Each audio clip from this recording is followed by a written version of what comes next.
Dude, what's up, man? Dude, so we are starting a podcast, right? Yep. Yeah, We're we starting a are. podcast. How long have we talked about this podcast?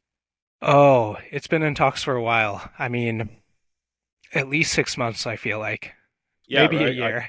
Because I was still living near you, and I remember I sent you a text. I was like, "Cameron, I got this idea, man." And you're like, "What is it?" I was like, "We're gonna do a podcast." You're like, "All right." I was like, "But not right now," because my wife was pregnant, and she was about to have a baby, and I'm like, "We're gonna do it soon. We're gonna do it this summer." And you're like, "All right, all right." And I'm a little off. We're in November now, so I guess I'm a little off from Yeah, my goal of the summer. But no, not we're that doing far it though. off. So Yeah, we're doing good. we're We're doing getting good, there. man. I like We're it. there. I what I always wanted to do with these podcasts was we talked about it before, and it's just like starting the day off of just a random just tidbit of fun. So like I know I had it before. I was like, what's like a like my life is a lie, my childhood was a lie Yeah. thing. What's your my childhood is a lie moment? Oh, yes. So for me, it was finding out that when in like anime, when there's young characters who are voiced like young men, it's usually voiced by a woman. And that just like blew my mind. What I figured it out with was Ash from Pokemon. Okay. I found out Ash was voiced by a woman, and it just completely blew my mind. I actually knew that one a while ago because did you ever watch Rugrats as a kid? No, we didn't have cable when I was really young. Yeah, I was all about Rugrats, and there was like some. It wasn't a documentary. It was like Nickelodeon did these like behind the scenes or whatever, and it was. Not only did I learn that like usually if you're trying to go for like a male voice that's like an adolescent, like a child, like boy, you usually got a woman to do it because they didn't have like a deeper voice or something, but they could do like four or five voices, and so I remember the voice actress for Tommy. She had Yeah. like five parts to do, and it was insane to watch this grown woman. She looked like she was in her 40s or something, and she was just spitting out all these voices. And then she could do. There was something called All Grown Up on Rugrats, where they're like it's like 10 years older. It was supposed to be the 10 year reunion for Rugrats, and they did this like spin off show of like the exact same characters, but what if they're 10 years old? And it's they got the same voices to do it, and they just had to change their pitch a little bit, and it's I highly just like my respect for voice actors just shot up. I remember that moment. I was like, that's incredible that all this is happening. But yeah, Yeah. I That's awesome. that's a good my life is a lie story. I like that one a lot. Um, I believe I already told it to you, but mine was I'm still just amazed by this is Power Rangers. Did you ever watch Power Rangers? A little bit, yeah. Yeah, like so everyone knows what Power Rangers are. It 90s TV show. What I didn't know is actually it came they had a more spin-offs later. So like my niece like 10 years ago I was living with my sister through college, and like she was into Power Rangers, but like these different like there's like a dinosaur Power Rangers, like it blew up a lot more than I thought, or Yeah. at least that I knew about. But the my life as a lie moment was the Power Rangers TV show. It's based off of another TV show that they stole with like correctly. It wasn't like they like truly stole it. And I really have it down in my notes here because I never remember the name of it. I'm gonna look it up right here. It's called Super Senta is like the English version of it. So it's a Japanese Yeah. TV show that's been going on for like decades. Like this is not like a recent show. Like this has been going on for decades, and they have all these episodes, right? So in the Power Rangers in the 90s, what they do is when they have their helmets off, it's the American version, and the teenagers who are not really teenagers, but they're supposed to be teenagers with attitude, right? And Yeah. they film whatever script they write, but the moment they put their helmets on, they grab the clips from this Japanese TV show, and then they just edit into there. So none of those actors Okay. are those actors being Power Rangers. It is literally just Yeah. they go Okay. steal the TV show from the Japanese show and put it over, into and that's what there's all these like weird things where you'll notice that like the Red Ranger is significantly skinnier as a fighter, and it's not a stunt double. It's the actual actor from the Japanese show that they put in. There is a main villain, I forget her name, but she's there's a voiceover for her. Like she's Japanese and she's been speaking Japanese this whole time. They just do a Yeah. voiceover for her, and I never noticed it. In my defense, I was 6, so like I don't know, We'll give but you a pass. yeah, like Yeah, I never knew that either. When I was pretty young, I watched Power Rangers, and I don't know why I stopped, but I didn't watch it very long. it wasn't good. Like I was going back and looking at these shows, they're so cheesy. Even as I remember, even as a 6 year old, I was like, "This is." And why it was odd? It's because it's a Japanese show too. Like it's not in our culture at the time, at least, and it was like a Yeah, mix of the two.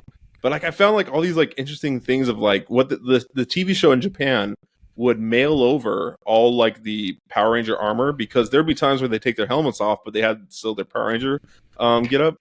Well, there yeah, was some problem with the Green Ranger, like his like chest or something like that. There's like a symbol, so they had to like makeshift one in the United States to do it. And so you'll notice it doesn't line up. Like the his look when he's fighting, it's not the same of him when he has his helmet off. And so there's all these little tidbits that you find out about it. But yeah, it's not a good show, which is like very yeah. understandable that we grew out of it. Like I didn't even know they made more out of it. I, I did like the movie though. Did you ever watch the movie? I did. Yeah, the one. It must have been a few years ago. I mean, it's got to be at least 5 years old, right? Maybe older. Yeah, I think it's a little But more. I think it's I like did 9 or watch it. 10. I do Yeah. remember I liked it. And actually, I'm watching Stranger Things right now, Okay. and I'm pretty sure it's the main guy from the Power Rangers movie is in Stranger Things. Oh yeah, I've only watched the first season of Stranger Things, so I can Yeah, relate to he's it. not in season one, Okay. so you wouldn't have seen him. I think it was Tanya Banks. What's her name? Is it who's the villain in Power Rangers the movie? That the actress. Oh, yeah, I don't know. I'm I'm gonna not Google sure. it right now. One second here. Yeah. Power Rangers cast. I think. Oh, I gotta say movie. I think she's the one who like she's like the showrunner. Elizabeth Banks. Yeah, I think she's Oh, the showrunner. Elizabeth But Banks? yeah, I could be wrong on this, but I'm pretty sure she's the one who like pushed it, and she was like the showrunner of it all and that type of thing. Um, she's not credited as a writer, so maybe I'm making this up right now. She's She's not the a one director. in Hunger Games, right? Yeah, she's the Hunger ones, Yeah. like made the odds that be ever in your favor type of thing. Yeah, Um, no, I do know who she is. yeah, I guess I didn't realize it was her in Power Rangers, but yeah, yeah. Anyway. I haven't seen it in a long time. No, but this is kind of the stuff I want to talk in the podcast. Like you and I, we like stories, right? Like a lot. We Yeah. like stories. But I think there was something interesting is that you and I like video game stories. And I think there's like a Yep. huge medium out there where I personally I want to make it a nice side hobby of mine to just like studying stories. And I have been like for years. Like I've always thought about being a movie critic. Even in college I was thinking about going and like studying film. Like it was always been a kind of a passion of mine. My parents said no. I became a chemical engineer, and you actually became a mechanical engineer. Yep. And we went to rival high school colleges. I mean, you went to BYU, and I went to the University of Utah. And Yep.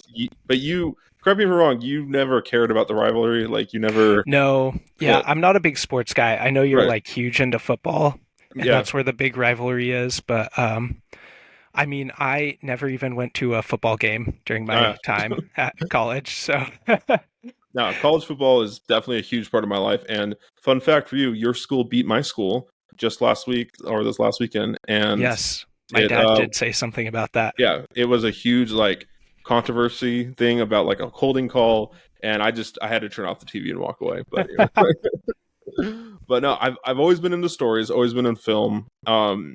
But talking with you know, we've been friends for like 6 years or so. Like, it was when we first got our first day at this job. We walked in, and it was both your first day, Yeah, my first it was day. 2019. Yeah, it was Um, 2019 in it like was October. probably right around here. No, It was like it October, was September. September. Yeah, Yeah. Um, and but I remember walking in because we lived in the same apartment building, and yes. I need I used your wife. Uh-oh, I lost you somehow.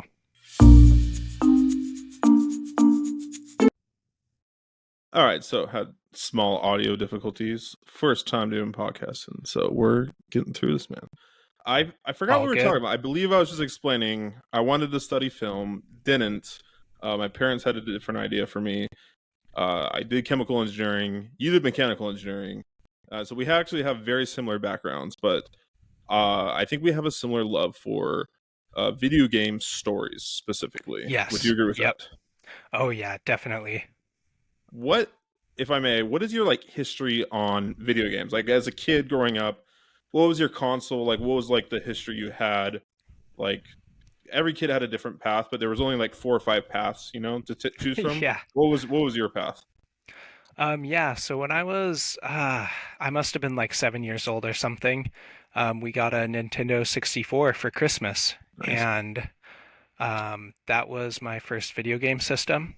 I eventually got a Game Boy Color and a Game Boy Advance, but definitely Nintendo 64 was where I had the most influence growing up. And you were talking about stories, and I found, I always like playing multiplayer games. Me and my brother would play a lot, Diddy Kong Racing, GoldenEye. But I found Slappers only. yeah, slappers only. Um, but I found that I was really drawn to video games that had a single player campaign. And I just found I really was drawn to that more than the multiplayer aspect of video games. Yeah, I had a similar one where I played a lot of multiplayer, but it wasn't until like I want to say COVID actually where I shifted from more like I enjoyed competitive playing into like single player playing. But yeah, like Yeah, I understand like I feel like most gamers have both experiences. But yeah, I think like both you and I right now it's more the story. I think we like the story aspect of video games. Anyways, so yeah, Nintendo 64 is where you started out with. yep. And then where'd And a you go lot of like high school then to now like what did you start using? Oh yeah, so like I said, I bought a Game Boy Color. I played a lot of Pokemon, Pokemon Gold and Silver. That's Just right. Yeah, you're the one who loved convinced me to those. buy Pokemon Shield and Sword. I'd never played a Pokemon Yeah. game until you told me to buy that one. Yeah. Yeah, so I did that. I got a Game Boy Advance, and then when I was in high school, my parents bought a Wii, which was kind of funny. But the Wii was really marketed towards families, so it made sense, and they were really big into like Wii Sports and stuff like that. Right. And they still actually play it to this day with the grandkids. So Love it. a really good purchase, I guess. But when I was at college, I had a roommate, and he had an Xbox One with the Master Chief Collection, and Nice. I had never played like I'd played like Halo multiplayer, but I'd never really sat down and played through a Halo game. Not And until I college. You never played until you got to Yeah, college. not till college. Like I had probably played definitely less than 10 hours of Halo So before I I would went have to never college. guessed that from you because like like the Doritos and Mountain Dew, like people who love Doritos and Mountain Dew, you like I just put them out like, all That right, you is play Halo, Halo. Like yeah, they like go you hand in played hand. Halo type thing, and so I actually don't know if you like Doritos. I know you like Mountain Dew, like myself, but you never did like LAN parties or anything. No, no. Like I'm trying to think in high school, I can't think of any of my friends who Well, you were were a little into younger. that. Were you too young for LAN parties? Maybe a little bit, but I feel like not really. No, I had one friend. Actually, now that I remember, I had one friend in high school who was really into Halo, and I'm sure he was doing that, like LAN parties and stuff. But Hmm. um, we were really tight in middle school, but in high school, not quite as close. So I don't know. Gotcha. I missed out on all of that, and I feel like I wish I could have experienced it. No, you like I feel bad for you. I've always assumed you did LAN parties because you like Nope. Mountain Dew. I know you like Halo, and yeah, I just always assumed like Cameron. He's a part. He did LAN parties and stuff like that. But anyway, so college you had Xbox One, and that's when you Yeah. finally like got into Master Chief Collection, got into Halo type of thing. And Yep. do you ever do PC? Do you ever switch away from Xbox? Yeah, I play a lot on PC right now. Mhm. Um, yeah, I was gonna say though, so in college, my roommate, he had an Xbox One Master Chief Collection, and that's where I started playing through all of them, Mhm. and I just fell in love with them. I just had so much fun, They're so and good. Like yeah, they're so good. they are so good. The stories, like we're talking about stories, like the story is just amazing. And it impacted me so much that when my roommate moved out, I actually went to Walmart and I bought my own Xbox One, I love and they had a package deal with the Master Chief Collection. So I was it. able to continue playing. I love it. I actually similar story. I bought an Xbox One just to play Halo 4 when I was in college, and I beat the game and then returned the Xbox because I definitely didn't have the money at the time for an Xbox. So I was like crossing my fingers, rolling the dice that they would accept the Xbox back. And I remember they did Yeah. accept it, got all my money back, everything like that. It was just so I could play Halo 4, and I didn't know anyone who had an Xbox and like had a Halo 4 game. And yeah, Yeah. I just binged through that game. But yeah, I was a guy who I played Halo day one, like it came out. I was one of Yeah. those guys. I waited in line at midnight to get Halo 2. Um, I was I think I was gone on my mission in Halo 3. I can't remember when I got into Halo. I think I was gone on my mission in Halo 3, and I played it when I got home. And then Halo 4, yeah, I just like I said, just used the credit card to max it out, and I didn't have the money to do so, and then like return it to get the money back. Yeah, Yeah. You maxed a credit card? Would it have like a I was $500 limit? I was so bad with my finances back then. Yeah, it was just awful. But Yeah, that's funny. Um, yeah, but so when I got that Xbox One, I just started getting into other games as well. And I eventually built a PC, and since then, I really wanted to play a couple PlayStation exclusives, so I've got a PS5 as well. that's right. You recently got a PlayStation. Like this is Yeah, like very recent, right? Like it how, was about a year ago, oh, a but year ago. Okay, because yeah, I'm the same way. If you remember, because it was Hogwarts Legacy came out, and I knew they had like a specific quest for Hogwarts Legacy, and my daughter is a huge Harry Potter fan as well, such as me, and we're just like, okay, we got to have the PlayStation for it because they had like a specific quest yeah, for it. And yeah, that's the reason I got a PlayStation. Was just for Hogwarts Legacy. I didn't sell it back this time. yeah. I kept the PlayStation. So I actually got it. The Probably the number one game I wanted to play was Bloodborne. Nice. And it's kind of funny because, as you know, I am really into From Software games. Right. But before I even bought my PlayStation 5 and Bloodborne, I had no idea what From Software was. I just had a friend who said, "Oh, there's this game Bloodborne, and it's only on PlayStation, and it's one of the best games ever." And so I kind of just bought my PS5, and I'm like, okay, I'll play this at some point. And then for my birthday, somebody gave me Elden Ring. And so I actually ended up playing Elden Ring before I even started Bloodborne, which is kind of funny. And now I've Nice. played like almost all the From Software games. Yeah, I wanted to search it. I didn't know anything about From Software either until Elden Ring came out, Yeah, and that's like I feel like this is my version of growing up a bit. Is you know how like you like movies and you start to realize, okay, I'm not going to follow the movie just because of the actor. I'm going to follow like who's director, like who's the writer, that type of thing. I think that's the yeah, same thing now with video games. Is I'm learning, okay, like follow the developers, don't follow like yeah. Who's titles or the whatever. studio? And the also it's not just the developers I'm learning now. I'm like even more recently, it's who are the like showrunners at the developer. Like, because if they leave, then it's just because it's got the title like BioWare or something. That doesn't mean it's going to be the same. So Yeah. So, sorry. question with that, what developers and studios do you really feel drawn to? Rocksteady, I really miss Rocksteady. Like when they were in their prime with the Arkham series, that Yeah, really spoke to me like a ton. Um, I CD Project Red is probably like yep. the number one for me. Is CD Project Red is oh, let me look at like a few like Naughty Dog. I think is Yeah, my Last of next Us, one. right? Yeah, they did The Last of Us. These are like all famous like AAA studios.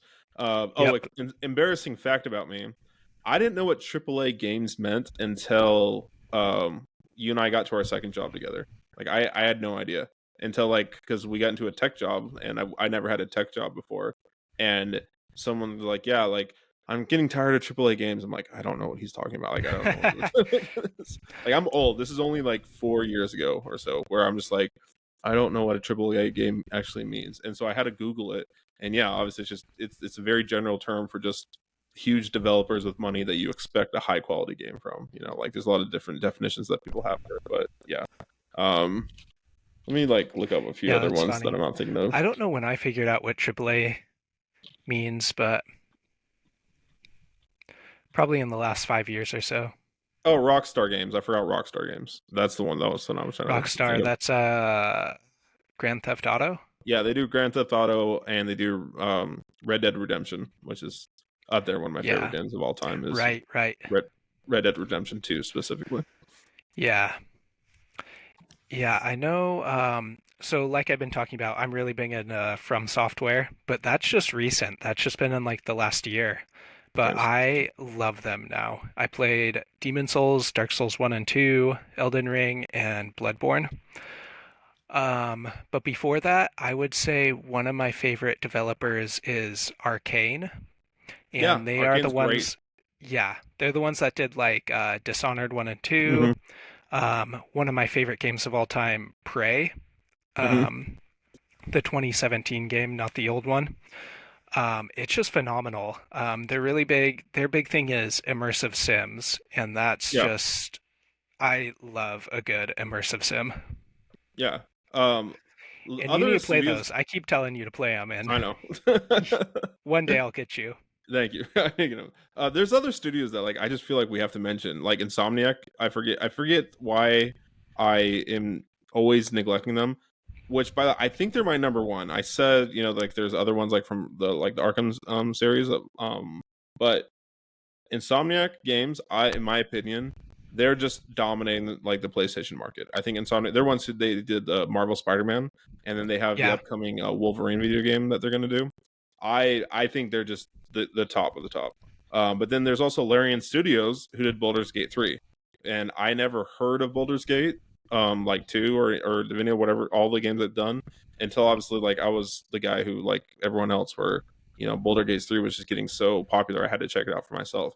And I loved hearing their backstory and like how dedicated the fans the director of Larian Studios was. Is just like he's just a huge guy about not, you know, doing microtransactions or not doing all these other stuff that you see developers do, and just yeah, specifically the concept of catering to fans and giving them exactly what they want. You'll make money. And it ended with it's now just modded the Baldur's Gate 3, whereas like he left it so it's free to mod however, you know, players want to do it. And yeah, Larian Studios and some of the yeah. games, their other developers are just phenomenal in my opinion. I need to get to that. I know you keep raving about Baldur's Gate 3, Hmm. and I read a lot online, and it seems like everyone just loves it, and it's It's on a my backlog to get to. it's a game where like I understand if someone says it's not for me. One thing that Yeah. it's that's hard for me is it's a turn-based game, and so Hmm. you are selecting a player and then selecting an action, so everyone's frozen while you're doing so, and that's not as exciting as like God of War. You know, you're going through God of War and you're just like, you know, killing dudes constantly, like left and right type of thing. Or you and I are huge Halo fans, so like, you know, you're just constantly moving. You and I play Destiny 2, or we used to at least, Yeah. and those are games where like I understand if you just don't like turn based, that is perfectly okay. The Baldur's Gate 3, what it did was set the precedence of if you like a role playing game and you actually have complete control of how you want your character to be, it is there isn't a game out there that allows that much freedom, because there's limits to any video game. That if you're going to develop a video game that's role playing, no, you can't be like, hey, I want to be a scuba diver now, and that's my profession. You know, like that's not every like think of The Witcher 3. You can't Yeah. be that style of role playing game. Where Baldur's Gate 3 doesn't allow that per se either. But as far as the massive wide range you can choose from, as far as like main companions that you are introduced in the first 5 minutes, you can select to kill them if you wanted to. And then the next 70 hours of the game that was supposed to be with those companions in place, and they had audio and dialogues and all these things, that's not now included. Like, it's because that was your decision to kill that character off, or whatnot. And so it's the insane freedom that you have to be like evil, or to be like the best, Captain America style of a good character. And they Yeah. have all these dialogues for it. It's something to really marvel at. And that's why there's all these articles that came out, was like, hey, we shouldn't expect these from other games. Yeah, I understand that. Why? Because it's insane. It's so incredible of how well they developed this game. It will be the gold standard for years to come. It will be more than 10 years where I don't think anyone's going to even come close to it. It's that good. Like, it's just insane. Yeah. Wow. Um, I do like turn-based games. I really like Fire Emblem, so Yeah, yeah, the Fire Emblem. You want I to get me? I stole your copy of Fire Emblem, and I yeah, remember I forgot about it, and it was like 3 months later. You're like, "Hey, Kyle, are you done with Fire Emblem? Can you give it back to me?" I was like, "Yeah, man, I'm sorry." Let me do yeah, no problem. that. But yeah, so I do like turn-based games, so I'm definitely interested in Baldur's Gate 3. So Yeah, yeah, I'll let it's you know when I get into it and we can chat about it. But yeah. Like, I still am playing it. Like, I'm still not done. I keep like deciding of how. That's another thing with Baldur's Gate 3. It is complicated because it's a Dungeons and Dragons game, and I'd never played Dungeons and Dragons as a kid, and yeah, so me like neither. you have to like understand, okay, what points or what attributes you're going to do for your character, why it matters, and like there are better builds than others. And the best advice I got though was, I wish I gave credit to YouTube channel if I can remember their names, but the best advice I got for the game is stop worrying about having the best character and just pick what role you want to play. So like, you just pick whatever role you want it to the character to be, and then put in the stats that you think that character would have naturally, and just have fun with Yeah, it. And you really do, like, you can have so much fun with it. And much like like in Breath of the Wild, like there's so many different ways to like solve a puzzle or whatnot, like you gives you that yep, freedom. It is beyond insane the amount of things you can do to solve like your quest. Like, it's not just like you have to go this one route and you have to do this thing. No, like, they give you so much freedom of like how you want to go about it. If you want to stay undercover and then just blow your cover towards the end, it's insane the amount of like freedom you have. So yeah, highly recommend it. yeah, that's awesome. Yeah, funny story about Baldur's Gate. I remember we were talking about it originally, and you were telling me, "Oh, it's Dungeons and Dragons." And in my mind, I'm like, "Well, what Kyle means is it's a video game version of Dungeons and Dragons, but it's a Mhm. completely different thing Right. because it's called Baldur's Gate." And it wasn't until I went to the Wikipedia page, I'm like, oh wait, it actually is like Yeah. associated with Dungeons and Dragons. And that just kind of blew my mind. But Yeah. for like a whole week, I was just like, oh, Kyle's just saying that because it's like the closest comparison. Yeah. No, KOTOR, like the Star Wars game, that's a Dungeons and Dragons like game. So they use like Yeah, a D20 style system of it, and they definitely like copied Dungeons and Dragons, but they put the setting of Star Wars in it and of the Old Republic, and it's amazing, and that's why it's amazing. But that's a Dungeons and Dragons like style game, where Baldur's Gate 3. yeah, No, it is it from actually like is. Dungeons and Dragons, like the term Baldur's Gate, like the city and everything. Yeah. Dungeons and Dragons. Which Yeah. have you ever seen the movie Dungeons and Dragons, the recent one with Chris Pine? No, I was interested in going to see it, but I never did. All right, so there might be people who are like massive Dungeons and Dragons fans, or like really into it, where they'll highly disagree with this. I had a lot of fun with it. I have no idea how faithful it is. I doubt it is. I doubt it's faithful to like a lot of source material. I do know from playing Baldur's Gate 3, there's some references, like there's an owl bear, type of thing. But Yeah, I loved it. I thought it was such a fun. Saying I loved it is too extreme. I was pleasantly surprised. Like, it was very entertaining, and I saw it. I think whatever who was streaming, was it Amazon Prime or Netflix or whatever. I'm happy that I didn't go pay money to the theater. Like, it was nice to yeah, stay at home and watch it. but I also don't think I would have been like upset if I paid money to saw that at the theater. It was pretty good. So that's another one. If you get if you and your wife are bored, like it's a good fun movie just to chill out on a Tuesday night for. Yeah, I'll check if it's streaming. Yeah, I think it is. I'm gonna actually look that up right now. I think it's streaming on Amazon or something. Wasn't there a Warcraft movie as well? Not Like good. a Yeah. World of Yeah. Warcraft? Okay. I don't know why, but I kind of lump the World of Warcraft movie in the same category as the Dungeons and Dragons Yeah. and the Dragon Ball Z movie. And I I don't know why, just somehow mentally I associate those three with each other. I know I can see why they're very like so. Yeah, it's Amazon Prime by the way. It's called Okay. Honor Among Thieves, but Yeah, I'll go because check it. it's you're taking it from like a fantasy story, and Yeah. like it's like something you were into as a kid maybe, and you're trying to like they're trying to capture that and put it in like in a film. It's kind of like Prince of Persia for me. That was another Yeah. one, or Assassin's I never Creed. saw that. They did that one.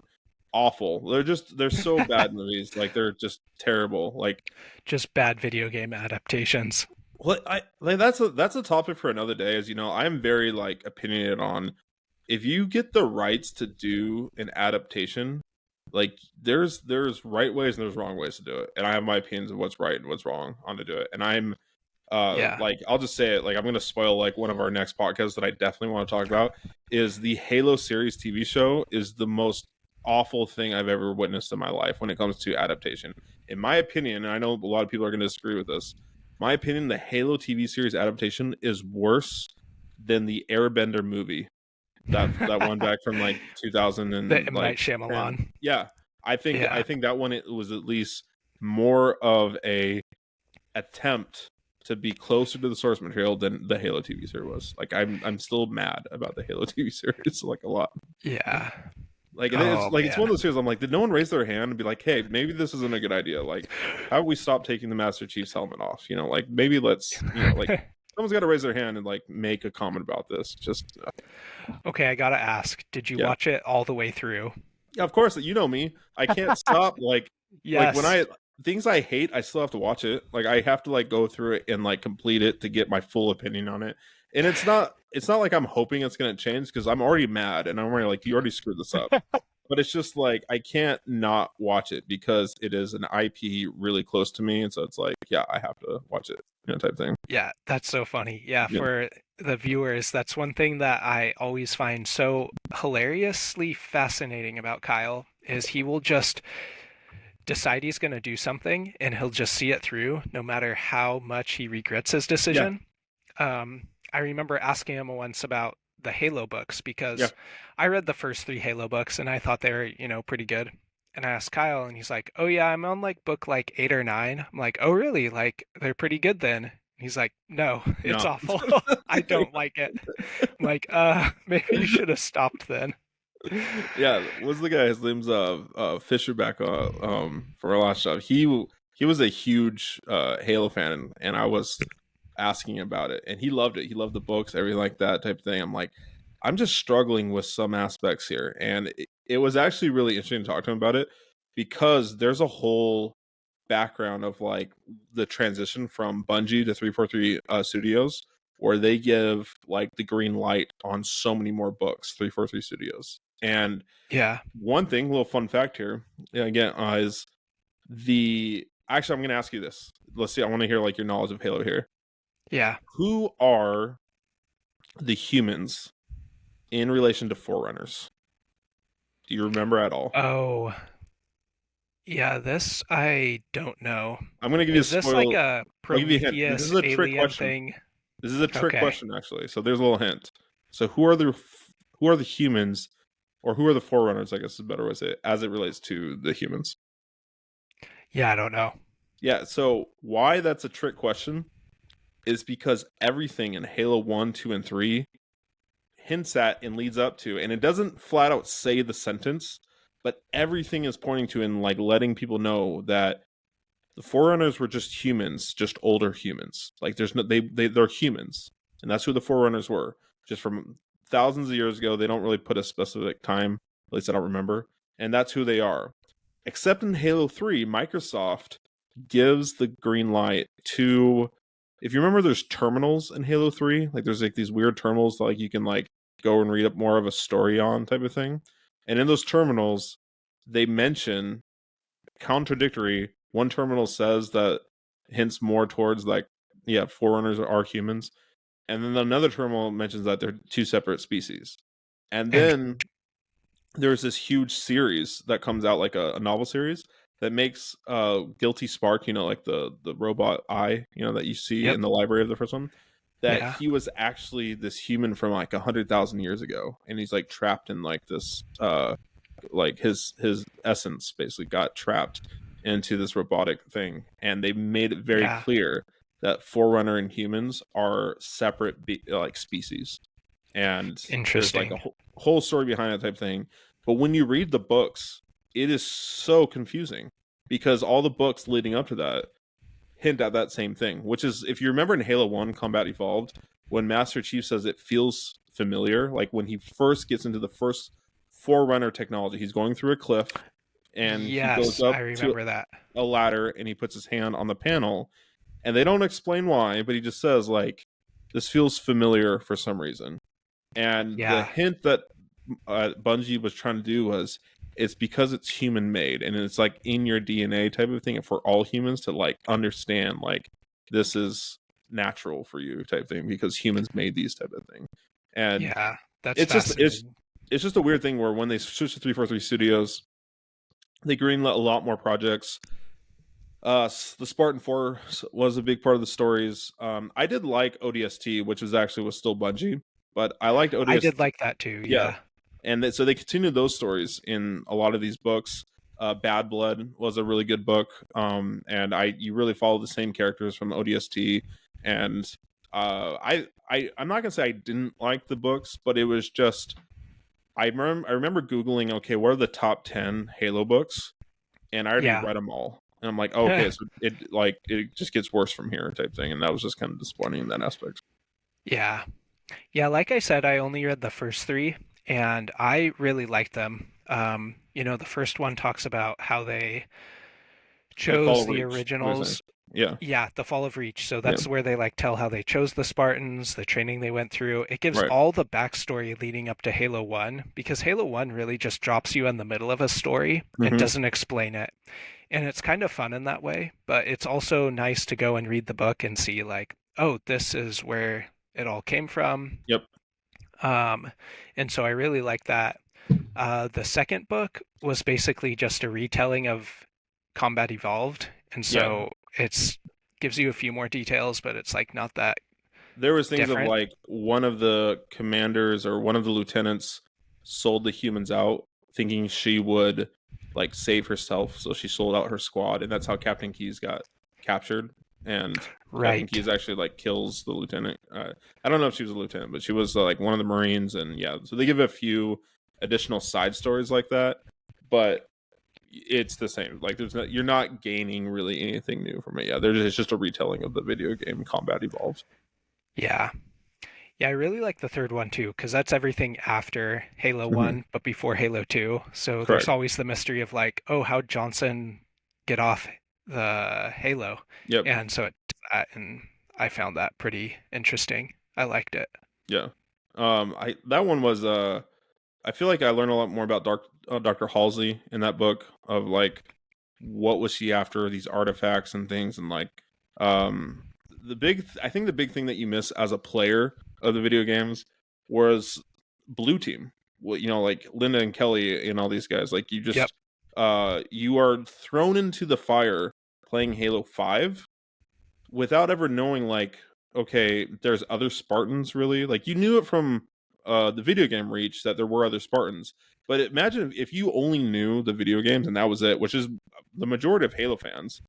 You would think that the Master Chief is the only Spartan, and he goes about his life or these missions, and you played Fall of Reach and like, oh, okay, or it's called Reach, Halo Reach. You played Reach and you're like, oh, okay, they all died. So we learned that they all died on the planet Reach. And then that'd become like your mindset. And then come Halo 5, all of a sudden you're like introduced to, wait, hey, like the Master Chief has a crew and he's like running with Yeah, people and things his like that. crew. And then there's this Spartan 4 program where they're like trying to get him, it's just it's like you're definitely like thrown into like this new world that we all knew reading the books, but Halo 5 is just like, yeah, we're now going to finally like combine the books and the video games together, and I think they did an awful job. Like Halo 5 was not Yeah. a good story in my Oh, opinion at all. I could go on about Halo 5 and it was just bad, like in my opinion. I remember the one moment that really told me like I am so out of the loop is when Dr. Halsey showed up and she had one arm. One arm. And I'm Yeah, like, she's got one arm. what is going on? Like, when did this happen? Are they not saying anything about it? And I don't know.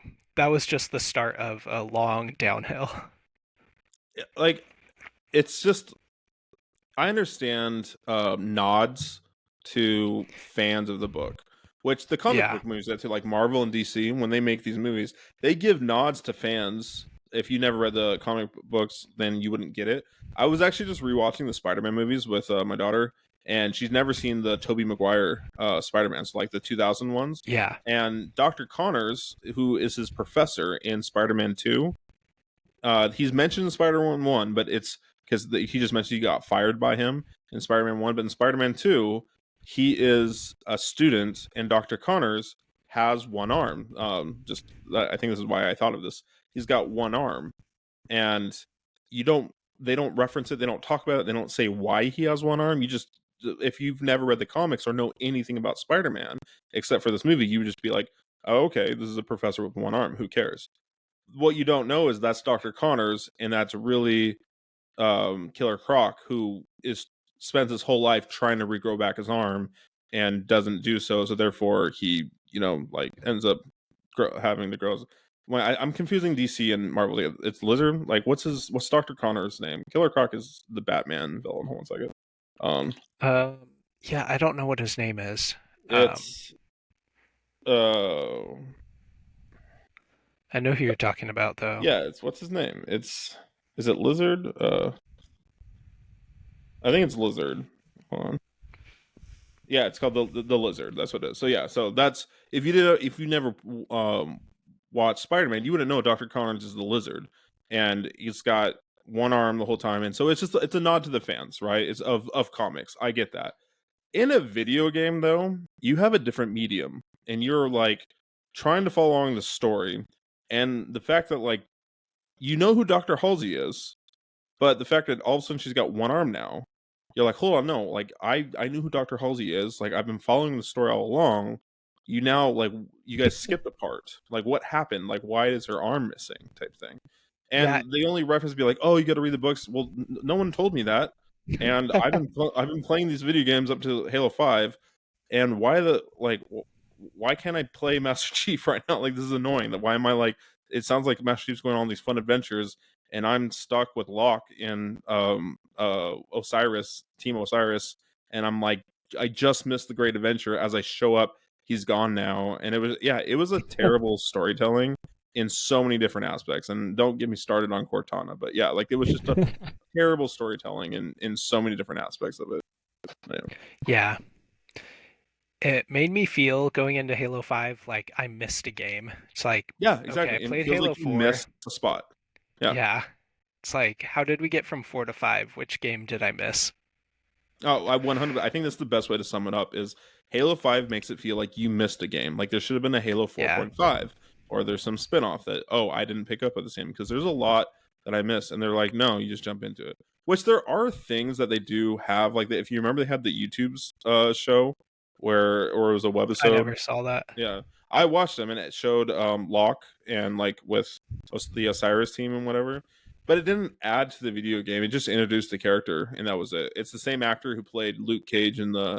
If you ever watched the Marvel ones on Netflix of the Defenders, it's the same actor who Yeah. plays Luke Cage, and I think he's the same voice actor. I could be wrong. I'm pretty sure he's the same voice actor in the video game, but yeah, like you nailed it. It's exactly that. Playing Halo 4 to Halo 5, playing Halo 5, you feel like you missed something, and it was just like, this is weird. Yeah.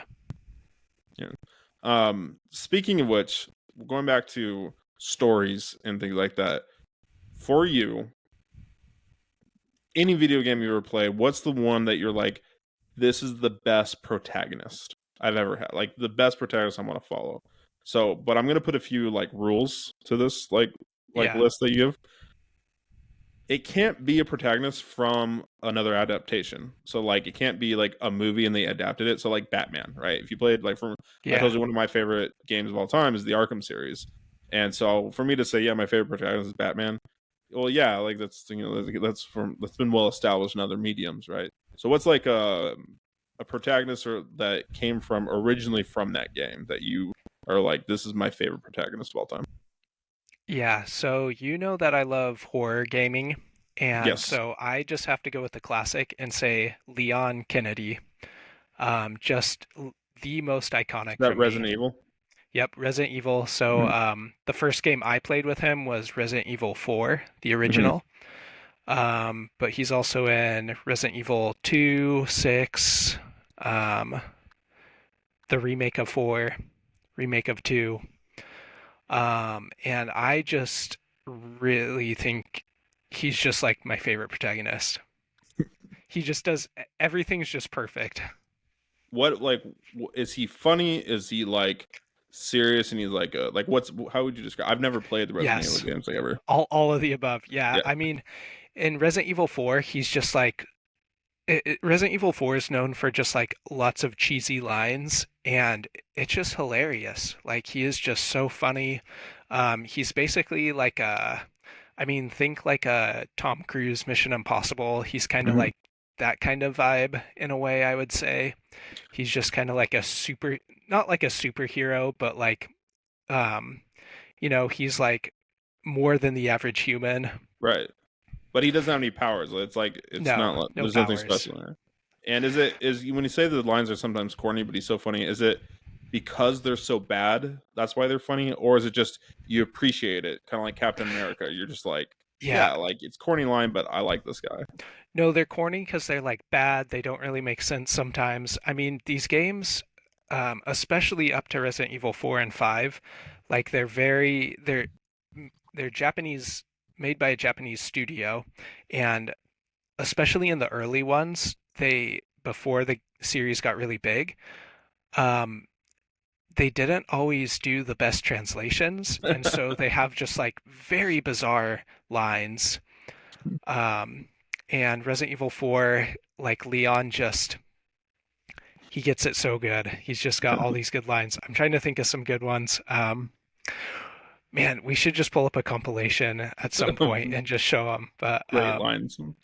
This doesn't surprise me though that a Japanese game is your favorite like protagonist. Like yeah, you've always like resonated more towards like Japanese style video games, and yeah, not to say I haven't, but like I mean I don't know I don't know why I don't include Nintendo in that. Like of course like I'm like Mario, that is technically a Japanese game, but I think you know what I mean when it's like almost like anime stylish, type yep, thing. Like that's something like you've always been like more drawn to, and you've yeah, converted me on a few of them, but I need to get more into some of the games you yeah. recommended to Definitely me. like JRPGs. I'm really into. Mhm. Um, like I love Pokemon and Dragon Quest and Fire Emblem, but Yeah, yeah, I really like the Japanese studios.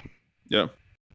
Now there's a ton of phenomenal like game developers from Japan, so yeah, it makes perfect sense. So, um, I feel like I'm cheating if I say Master Chief. Like, John is my favorite protagonist. We just talked about it, so let me try to think about a different one. Where I think I got to go with Geralt of Rivia is my favorite protagonist. The only thing that why I still like Master Chief over Geralt of Rivia is because there was this weird thing. If you I don't know if you picked up on this, but like in the mid 2010s, there was this weird thing of like these huge, like tough characters that all of a sudden become surrogate fathers.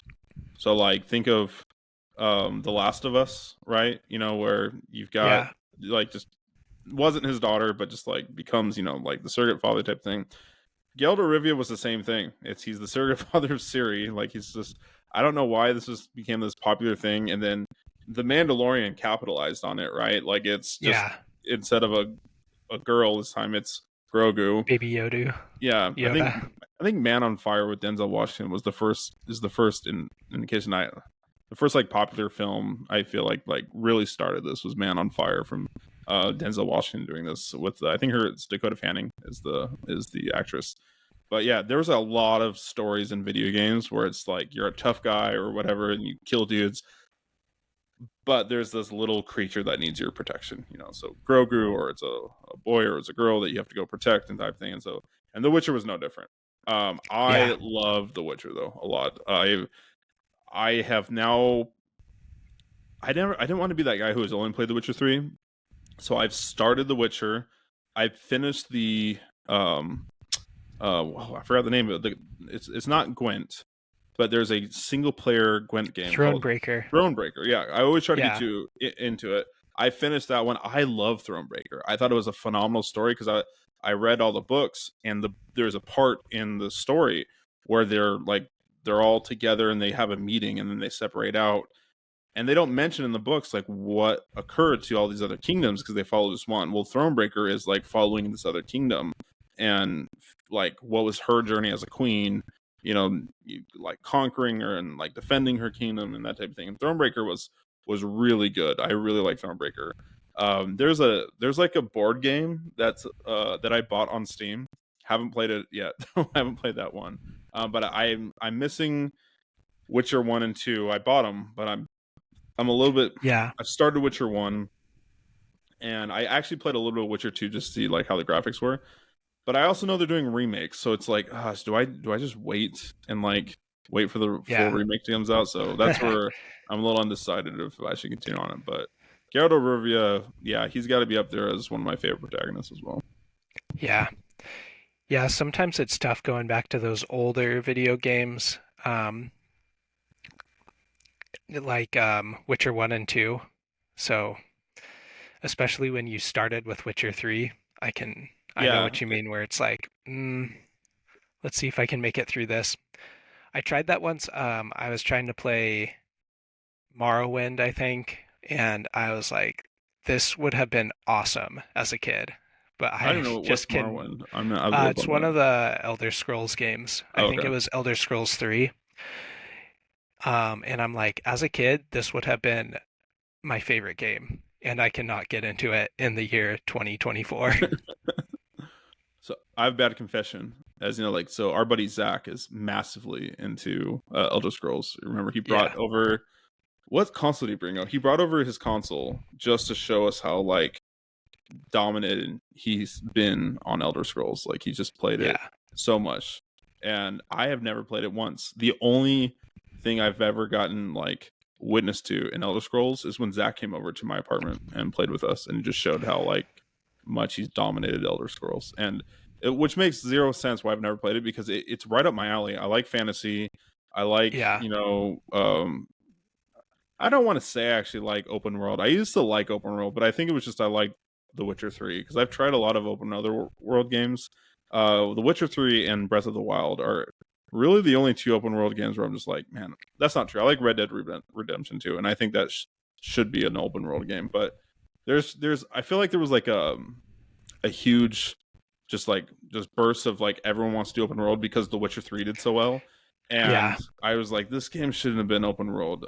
The worst one that I bought a game where it should not have been open world, I'm mad that I bought it at full price, was Sonic Frontiers. I actually bought full uh, price Sonic Frontiers, and it's an open world game. And I to say I'm a huge Sonic fan would be that's not so true, but I love Sonic. I do. I like Sonic a lot, and I was disappointed with Sonic Frontiers, and I don't think that should have been open world. But yeah. yeah, I played quite a bit of that one. My wife's brother's really into Sonic games, and okay. so he got me that one, and I played quite a bit of it, and I liked it, but I have not played hardly any Sonic games, so I don't really have a lot to compare to. Yeah, it's a like this kind of goes back to I guess like full circle where I never talked about like my like console stories like growing up where Yeah. I have I gotta say it's my oldest memory. I really think it is. I think it's like my oldest memory where my father bought the NES system, so not the Super Nintendo, but like the NES. The Like, original, yeah. yeah, like Super Nintendo, I don't think has been out yet at the time. I'm pretty confident it wasn't out yet. And he's playing Mario, and it's like the second level, if you remember, where it's like underground, and you have to jump over fire. Yep. And however old I am, 2 years old, maybe younger, I'm freaking out. Like I'm scared. Like I'm hiding behind my dad, like holding him, and I'm just like I've said, this is like my earliest memory I've got. And then fast forward, we get Super Nintendo, and I remember we had this little tiny TV in my father's office, and I just like not even on a stand, like it's not even like, well, it's on the floor. I'm on the floor, and I can go hours just playing hours of Super Mario just all the time. And then Yeah. for Christmas, my parents got us a Sega Genesis, and it was just because my next door neighbor had a Sega Genesis, and they bought that. And I remember playing it. We were late to the game though in Sega, so like we had the Super Nintendo for so long. So Sonic 2 was already out, so I never played Sonic 1. I played it now, like recently, but at the time I went straight into Sonic 2, and I feel like that's the game that what introduced my sisters to video games. So like they never played like Super Mario all that much, but I remember when we got a Sega, they loved Sonic 2, and we played it over and over and over again. And Yeah. then I got a Nintendo 64, got like went back to Mario 64. I think is just like I've got a lot of opinions of like I think that's one of the best games ever made, Oh Mario yeah. 64. I Um, love it. but I am one of the few, and here's another embarrassing story about me. I own a Dreamcast. I actually had a Dreamcast, and the few games that I had was Crazy Taxi, and but then Yeah. Sonic Adventures, which was like the first. It wasn't technically the first Yeah. Sonic 3D game. There was actually a game called Sonic 3D, but it was like terrible. But it was the first attempt at like we need a 3D Sonic like Mario 64, and it wasn't bad, but it wasn't great either.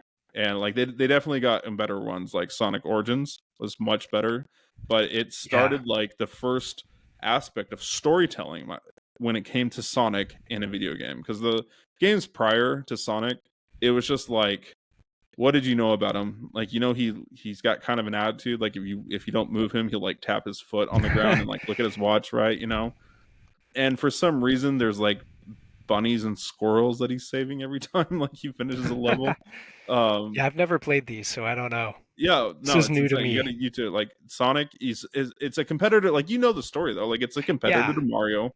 Like Mario's dominating the game market, so Yep. Sega comes out to be a competitor in Sonic, and they do a phenomenal job.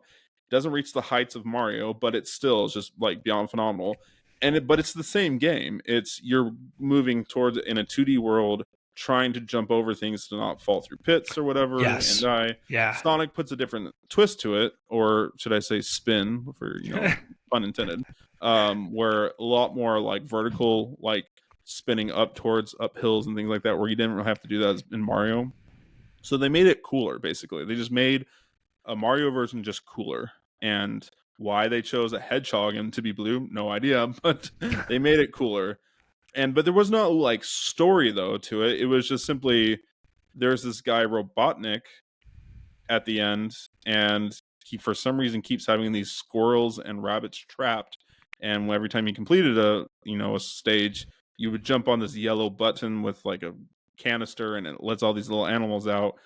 Same thing with Mario, right? Like there wasn't a story except for some reason there's a princess that was captured by a giant turtle-looking thing, and every Yeah. time you were confused about which castle she was in, so you would just go and destroy castles left and right, like as Mario. And that's all you got as a story when it came to these games. So when Mario 64 came out, once again, there's a more to a story to it, right? Like Princess Peach even has a voice like line in the game. I think that was the first time you heard like actual words in a Mario game of like a voice actor into it. At the very beginning, she's Yeah. got a letter to Mario, but then Mario, it's still kind of the same thing. You don't really know much about him. He's just trying to, save the princess, and that's pretty much it. Where Sonic does the first thing that I don't think any of these other previous games have done, they're going to tell a story. And so there's an actual full-blown story with Sonic. Like there's characters, and there's this Amy character who was actually introduced in a previous Sonic game, but she's like in love with Sonic, but Sonic doesn't really like her. And There's these Chaos Emeralds, which those exist in the previous game, but now there's story behind it. There's people talking, and I thought that was really cool. Of like the first time you're getting these legacy characters, Sonic and all, and you're Yeah. like finally telling a story. And I thought they actually did a good job in that direction. There's better stories in other video games, but I think that it was cool to see a character I loved, and it's now getting a story in a video game. Yeah. Yeah, that's awesome.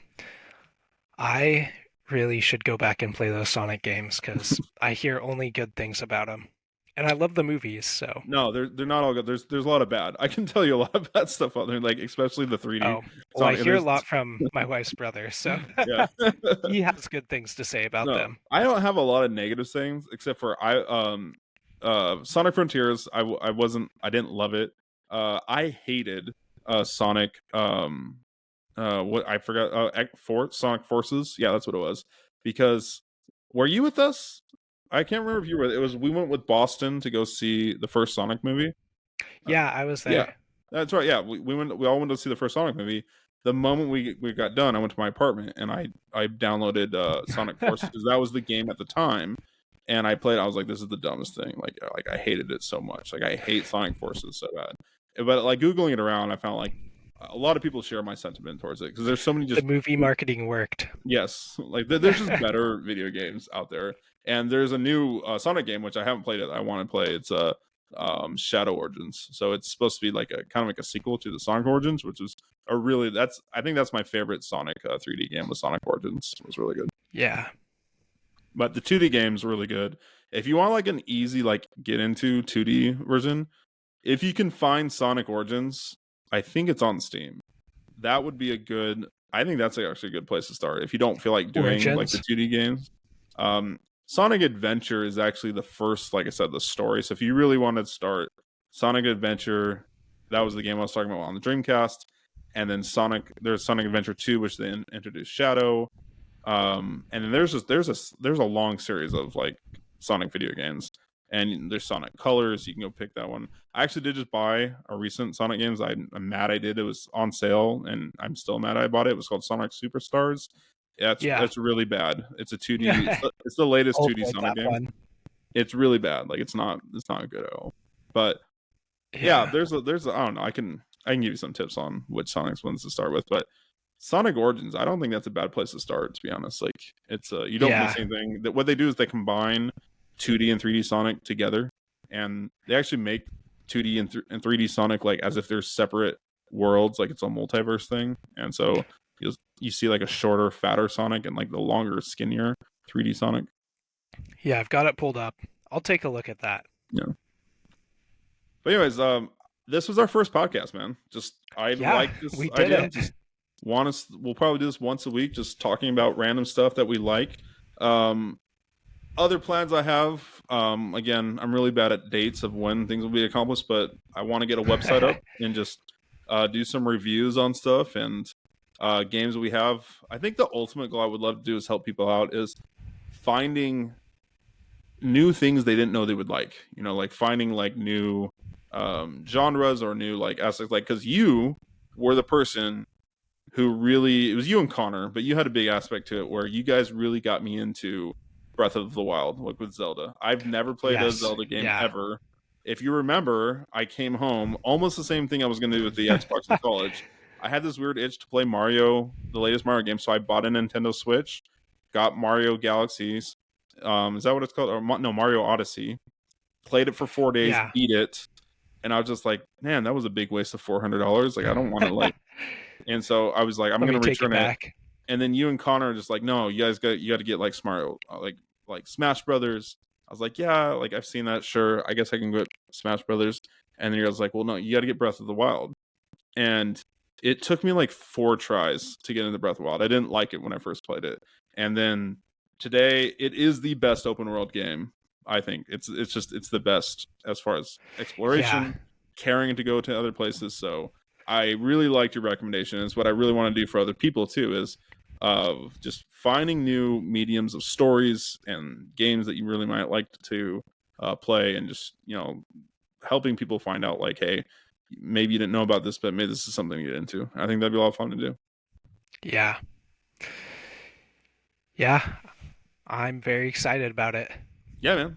I don't think like we don't have like a cool catchphrase or something to end because it's our first podcast. So I don't know. I'm just gonna say, see you later, man. We'll We'll have see you to next think of weekend. one. Yeah, Yeah. we'll see you next week. All right, man. Talk later. Okay, see ya.